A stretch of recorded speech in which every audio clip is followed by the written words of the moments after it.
अब ये देखो, ये स्टेजेस हम देख चुके हैं, वैसे एक बार और देख लेते हैं इसका। सबसे पहली स्टेज में क्या होता है एनेस्थीसिया में?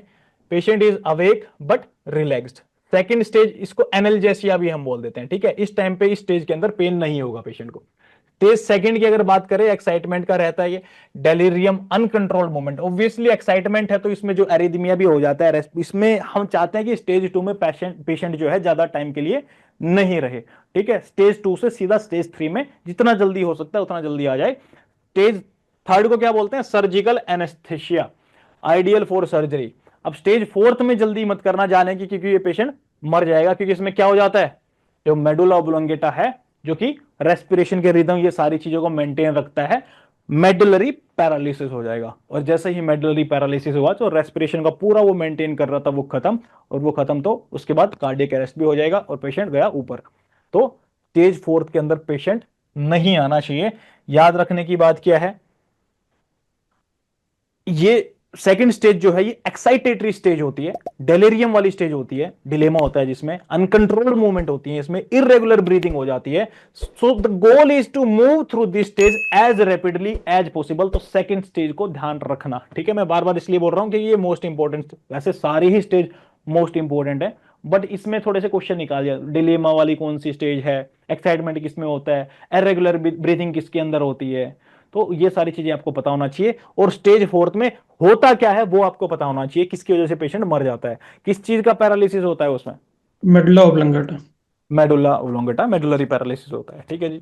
अब ये कुछ तीन चार चीजें डायरेक्ट यहां से भी क्वेश्चन आ जाते हैं। डायलेटेड प्यूपिल्स इंडिकेट, हमने डिस्कस भी किया था, इनएडिक्वेट प्लेन ऑफ एनेस्थीसिया, यानी कि एनेस्थीसिया प्रॉपर नहीं दिया गया है, इसलिए प्यूपिल जो है वो डायलेटेड है, ठीक है। तो हम थोड़ा डोज और बढ़ा सकते हैं, यानी कि इंक्रीज कर सकते हैं हम एनेस्थीसिया की डेप्थ को।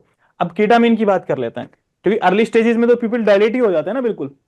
उसमें थोड़ा सा रिफ्लेक्स रहता है, आप देखेंगे थोड़ा सा रिफ्लेक्स रहता है, बट मतलब मेजर सर्जरी के लिए वो ठीक नहीं है, थोड़ा सा हमें और उसको एनेस्थीसिया देना पड़ेगा। कीटामिन प्राइमरीली इंड्यूसेस स्टेज 1 से स्टेज 3 करता है, पर स्टेज 3 का हमने डिस्कस किया कीटामिन में। अगर आपसे कोई पूछे क्या ये इंडिविजुअली नॉर्मल डोज के साथ भी अगर आईवी भी दिया है तो भी स्टेज 3 प्रोवाइड कर देगा क्या? नहीं कर नो। सकता है। उसके साथ दूसरा एनेस्थेटिक एजेंट भी हमें, जनरल एनेस्थेटिक एजेंट देना पड़ेगा। अगर कोई पूछ ले गलती से कि सबकट और आईएम में देगा तो भूल ही जाओ, फिर तो भूल ही जाओ बिल्कुल। वो तो सीधा ही मतलब बहुत अच्छा क्वेश्चन दे दिया कि टेंशन, बिना टेंशन फ्री हो गए, मतलब कर दो। हाई डोज में प्रोवाइड कर सकता है, बट हम उसको एक्सपेरिमेंट के तौर पे बोल सकते हैं कि हाई डोज में प्रोवाइड कर देगा। उसको हम इतना हाई डोज में देना है तो फिर जनरल एनेस्थीसिया दे देंगे, इसको क्यों देंगे? जनरल एनेस्थीसिया जो होता है उसमें स्टेज 3 ले आएंगे, इसकी क्या जरूरत रहेगी फिर? होता है तो कंबाइन में यूज होता है, अपने आप में नहीं कर सकता है। इसकी करेक्टरिस्टिक क्या है वो देख लो ध्यान से। एमनीशिया, एमनीशिया का मतलब क्या बताया था आपने? जो मेमोरी लॉस हो जाता है, उसमें शॉर्ट टर्म मेमोरी लॉस हो, मतलब परमानेंट नहीं होता है, ऑपरेशन के दौरान चीजें याद नहीं रहती हैं उसको, ठीक है। सुपरफिशियल एनाल्जेसिया, मतलब पेन भी रिलीव हो जाता है, इतना इंपॉर्टेंट नहीं है। कैटालेप्सी इंपॉर्टेंट है। These are the characteristics of ketamine anaesthesia. Catalepsy का मतलब क्या बताया था? जो मसल्स हैं क्या वो पूरी अनकंट्रोल। बॉडी की रिलैक्स हो जाएंगी क्या? कैटालेप्सी का मतलब क्या पूरी बॉडी की मसल रिलैक्स है? नो। नहीं। नहीं है, वो रिजिड रिजिड रहती है, मसल्स पूरी रिलैक्स नहीं रहती हैं। तभी तो हमने वो इंसिजन वाली भी बात करी थी ना, कि शॉर्ट टर्म में कीटामिन को यूज करते हैं, अगर मेजर सर्जरी है तो हम जनरल एनेस्थेटिक्स को यूज करते हैं। क्यों? और मसल मसल वाला पॉइंट भी हमने देखा था, अगर रिजिड ज्यादा मसल है तो उसको इंसिजन देने में दिक्कत आती है, ठीक है, दिक्कत आती है। अगर बड़ी सर्जरी है, मेजर सर्जरी है, मेजर पोर्शन के ऊपर है, तो वहां पे हम जनरल एनेस्थेटिक ही देते हैं, ठीक है जी। चलिए, एपी, अच्छा कोई मेरे को मसल रिलैक्सेंट का एग्जांपल बताएगा क्या? ए से स्टार्ट हो रहा था, मैंने डिस्कस भी कर लिया है। एट्रोपिन। एट्राक्यूरिन, ठीक है जी।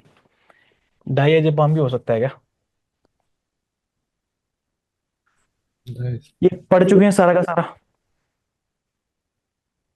एपिड्यूरल एनेस्थेटिक क्या होते हैं? These are the agents injected into the extradural space. बोल दो एक्स्ट्राड्यूरल का मतलब भी क्या है? एपिड्यूरल ही है, ड्यूरल के ऊपर, ड्यूरामीटर के ऊपर, एक्स्ट्रा वाला जो ऊपर वाला पोर्शन है वही, इसको एक्स्ट्रा ड्यूरल भी बोल देते हैं, एपिड्यूरल भी, ज्यादा कंफ्यूज नहीं होने का इसमें।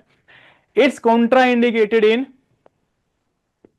Infection, hypotension and haemorrhage.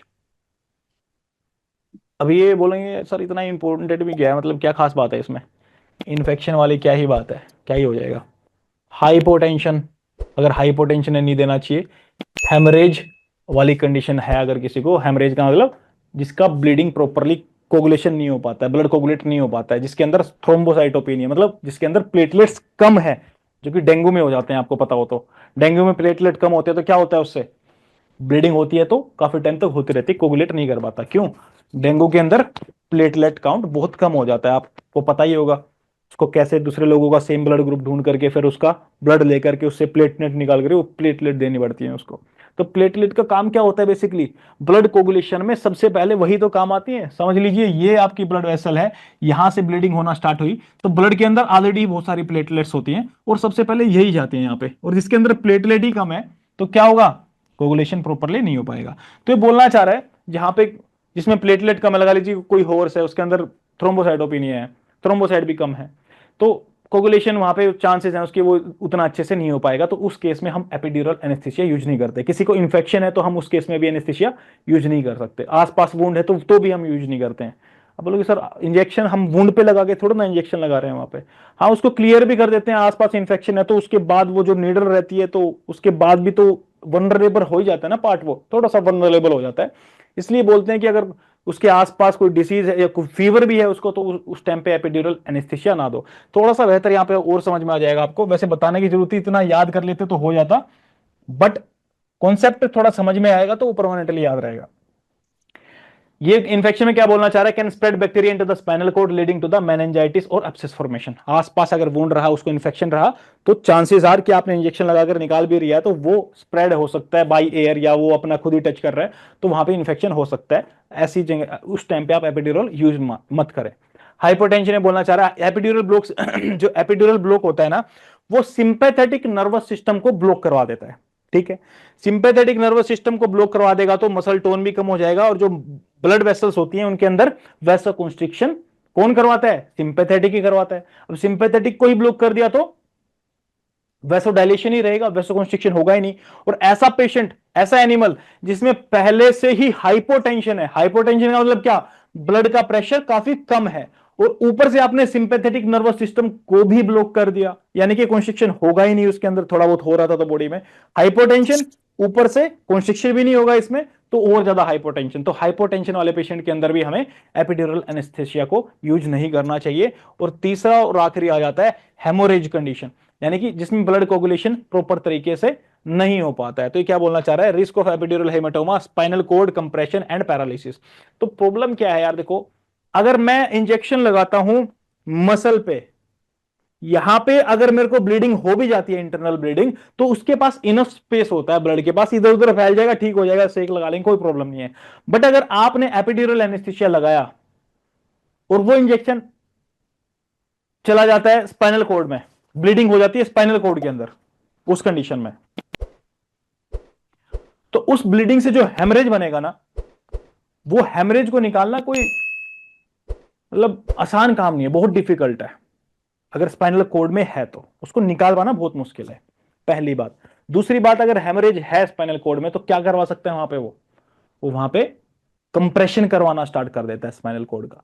तो कंप्रेशन क्या होता है बेसिकली, जो स्पाइनल नर्व्स हैं, कोड क्या है, नर्व्स ही तो है, कोड कुछ बोन थोड़ी ना है वो, तो जो नर्व्स है वहां पे हेमरेज बना हुआ है, तो वो हेमरेज जब एक पॉइंट पे जाकर के प्रेशर करना स्टार्ट करेगा, उसी को हम क्या बोल देते हैं, कंप्रेशन हो रहा है, नर्व का कंप्रेशन हो रहा है, तो वहां पे कंप्रेशन होना स्टार्ट हो जाएगा। तो हमें मेक श्योर करना चाहिए कोई सिकदड़ इंसान को भी ना भेजें कि पता लगे स्पाइनल कॉर्ड में लगा दे, हेमरेज का प्रॉब्लम हो जाए उसमें। और उन स्पीसीज के अंदर भी हमें नहीं करवाना चाहिए जहां पे ब्लड क्लॉट अच्छे से ना हो सके।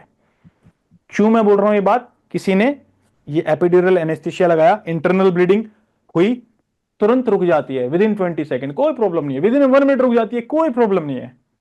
बट कोई ऐसा एनिमल है जिसके अंदर कोगुलेशन नहीं हो पा रही है, प्लेटलेट काउंट बहुत कम है, वहां पे आपने एपिड्यूरल एनेस्थीसिया लगा दिया और थोड़ी सी ब्लीडिंग हुई और वो होती ही होती चली गई, और बहुत बड़ा हेमरेज उसकी स्पाइनल कॉर्ड में बन जाएगा, कल उसका कंप्रेशन हो जाएगा, तो मतलब काम खराब। तो समझ में आया ये हेमरेज वाला पॉइंट, ये हेमरेज मतलब जिसमें प्लेटलेट कम है, वहां पे रिस्क नहीं लेना चाहिए एपिड्यूरल एनेस्थीसिया का, कंप्रेशन हो जाएगा स्पाइनल कॉर्ड का अगर ब्लीडिंग आपकी वजह से हुई और वो होती चली गई, क्यों, प्लेटलेट कम है उस एनिमल में।